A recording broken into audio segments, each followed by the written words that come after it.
윤석열 대통령이 지난 12월 3일 비상계엄을 선포하려 했던 과정에서 법적 절차를 제대로 거치지 않았다는 의혹이 제기됐는데요.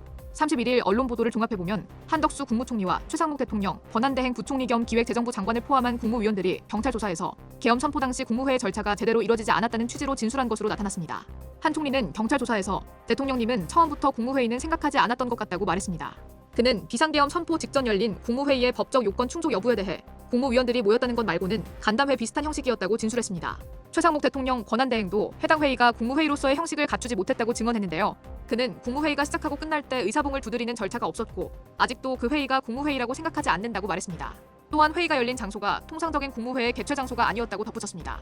윤 대통령은 일부 국무위원들이 모인 자리에서 이제 계엄을 선포한다고 일방적으로 통보했다고 하는데요. 참석자들의 만류에도 불구하고 윤 대통령은 이미 22시에 KBS 생방송이 이미 확정돼 있다고 말해 이미 계엄 선포를 결심한 상태였음을 시사했습니다.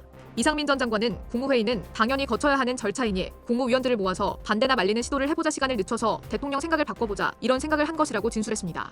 그러나 윤 대통령은 국무회의에서도 생방송 일정만 언급한 채 회의장을 떠났다고 합니다. 경찰은 이날 열린 국무회의가 법적 요건을 갖추지 못한 것으로 보고 있습니다.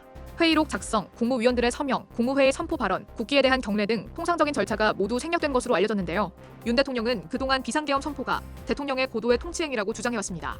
그러나 국무회의가 법적 요건을 갖추지 못한 것으로 결론나면 비상계엄 선포 자체가 절차상 위법이 될 수 있습니다.